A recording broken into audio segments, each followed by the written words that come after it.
আসসালামু আলাইকুম আমার ভাই বোনেরা কেমন আছেন? আলহামদুলিল্লাহ আমি ভালো আছি।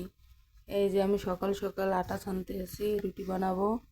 আজকে একটু সকাল সকাল কাজ করা লাগবে। রান্নাটাও আমি করে নেব এখন।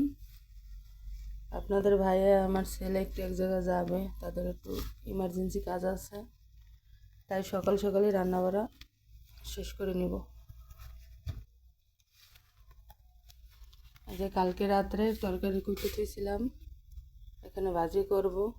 আর কিছু কোষ আছে ফ্রিজে, গরুর মাংস রান্না করা, ওইটা আলু দিয়ে রান্না করব আর ডাল রান্না করব। সবাই ঘুমাচ্ছে, এখন 8টা বাজে, এখনও কেউ ওঠে নাই। আমি সকাল সকালে উঠে নাস্তা বানাতে চলে আসলাম। আগে আপনাদের ভাইয়াকে নাস্তা বানাইয়ে রান্না করে খাওয়াইয়ে দিই, পরে যদি অন্য অন্য কাজ পারি তাহলে করব।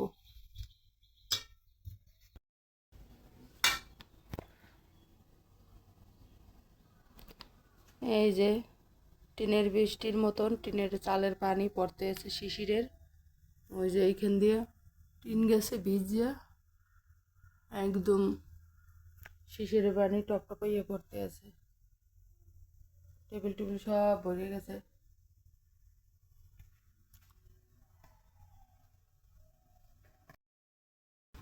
এই যে সকালবেলা উঠে রান্না করে এটা বসাই দিলাম, এটা আপনাদের ভাইয়া এখান দিয়ে বেড়া দিয়ে দিল। আর এখন আমি চুলা জ্বালাচ্ছি।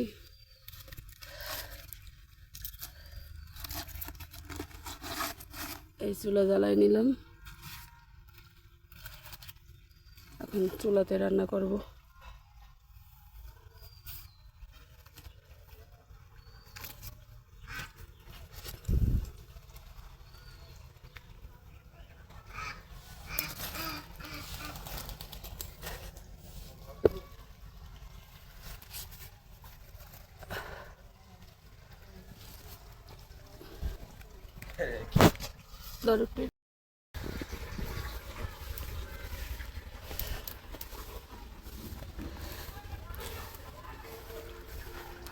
এই যে মাটির চুলে রান্না বসাই দিলাম, আমার ডাল রান্না হয়েও যাচ্ছে, উতলাই গেছে। আর এইখান দিয়ে আপনাদের ভাই আবার আমার একটু বাতাস আসে, এইখান দিয়ে আটকাই দিতে আছে। মোটামুটি একটু কোনো রকম বসে শুধু রান্না করতে পারি, পরে আবার ঠিক করে নিব আস্তে আস্তে। আর রাইস কুকারে ভাত বসাই দিছি, যেহেতু তারা এক জায়গায় যাবে দাপাদাপি। এই যে রান্না করতে করতে কিন্তু এই সাইডে বেড়া দেওয়া হয়ে গেছে, মনে করছিলাম এই সাইডে পরে দিব, কিন্তু বাতাস আসে দেখে এখন আর করতে পারলাম না, সাথে সাথে বেড়া দিয়ে দিল। আর আমার একটা তরকারি রান্না করা হয়েছে, এখন আর একটা ভাজি করবো। এখন আমার আবার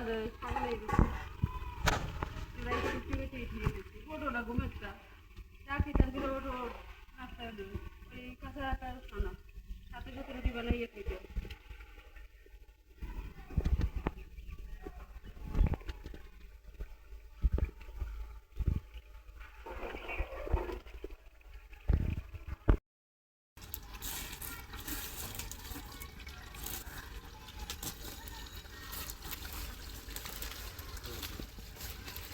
অনেক সুন্দর করে চুলা জাল জ্বালিয়ে, অনেক সুন্দর করে চুলার জাল জ্বলে গেল।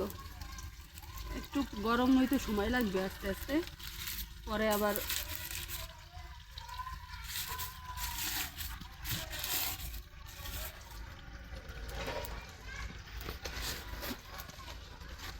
এই পাশে